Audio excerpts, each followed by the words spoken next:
Protein rich ആയിട്ടുള്ള നല്ലൊരു evening സ്നാക്കിൻ്റെ recipe ആയിട്ടാണ് ഇന്ന് വന്നിരിക്കുന്നത്. അതിനായിട്ട് ആദ്യം തന്നെ ഞാനിവിടെ 3/4 കപ്പ് വെള്ളക്കടലയാണ് എടുത്തിരിക്കുന്നത്.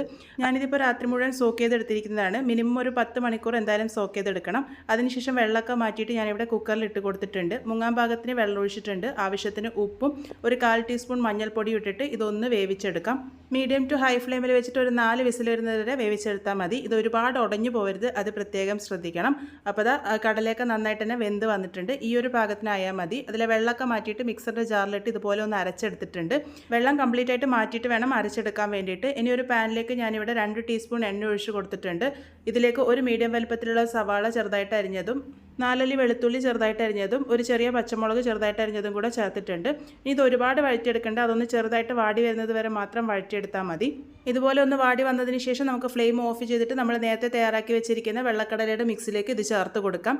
ഇതുപോലെ ചേർത്ത് കൊടുക്കുമ്പോൾ ആ ഒരു ഉള്ളിൽ നിന്ന് വെള്ളം ഇറങ്ങി വരുന്നതൊക്കെ ഒഴിവാക്കാൻ വേണ്ടി പറ്റും.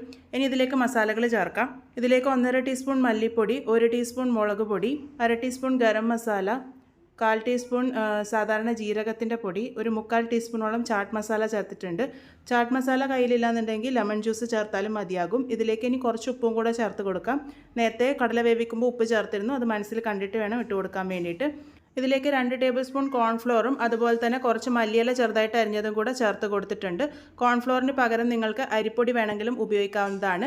ഇതുപോലെ കുഴച്ചെടുക്കുക. ഒട്ടും വെള്ളപ്പറ്റി ഇല്ലാതിരിക്കാൻ വേണ്ടിയിട്ട് ശ്രദ്ധിക്കണം. അഥവാ ഒരുപാട് വെള്ളപ്പറ്റായിട്ട് തോന്നുന്നുണ്ടെങ്കിൽ അതിനനുസരിച്ച് പൊടിയിട്ട് അഡ്ജസ്റ്റ് ചെയ്യാവുന്നതാണ്. ഇനി ഇത് ഷേപ്പ് ചെയ്തെടുക്കുകയാണ് ചെയ്യുന്നത്. ഞാൻ ഇതുപോലെ കുഞ്ഞ് സ്ക്വയർ ആയിട്ടാണ് ഷേപ്പ് ചെയ്തെടുത്തിരിക്കുന്നത്. അത് നിങ്ങളുടെ ഇഷ്ടമാണ്. നിങ്ങൾക്ക് റൗണ്ടിൽ വേണമെങ്കിലും അല്ലാന്നുണ്ടെങ്കിൽ കുഞ്ഞു കുഞ്ഞു ബോൾസ് ആയിട്ട് വേണമെങ്കിലും ഇത് തയ്യാറാക്കി എടുക്കാവുന്നതാണ്. ഇനി ഇത് മുക്കിപ്പൊരിക്കാൻ ഒരു കൂട്ടിൻ്റെ ആവശ്യമായിട്ടുണ്ട്. അതിനായിട്ട് 2 ടേബിൾ സ്പൂൺ മൈദ ഇട്ട് കൊടുത്തിട്ടുണ്ട്. ഇതിൻ്റെ കൂടെ തന്നെ 2 ടേബിൾ സ്പൂൺ കോൺഫ്ലോർ ആണ് ഇട്ട് കൊടുത്തിരിക്കുന്നത്.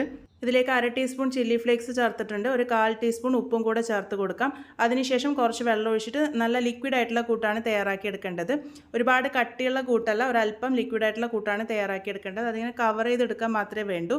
അപ്പോൾ കുറച്ച് എണ്ണ ഞാനിവിടെ ചൂടാക്കാൻ വേണ്ടി വെച്ചിട്ടുണ്ട്. എണ്ണ ചൂടായി വരുമ്പോൾ ഈ ഒരു നമ്മൾ തയ്യാറാക്കി വെച്ചിരിക്കുന്നത് ഈ ഒരു കൂട്ടിൽ ഡിപ്പ് ചെയ്തിട്ട് വേണം ഇട്ട് കൊടുക്കാൻ വേണ്ടിയിട്ട്.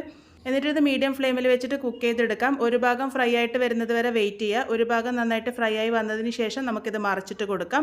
അങ്ങനെ തിരിച്ചും മറിച്ചൊക്കെ ഇട്ട് എല്ലാ ഭാഗവും നല്ലൊരു ഗോൾഡൻ ബ്രൗൺ കളർ ആകുന്നത് വരെ മീഡിയം ഫ്ലെയിമിൽ വെച്ചിട്ട് ഇത് ഫ്രൈ ചെയ്തെടുക്കാം.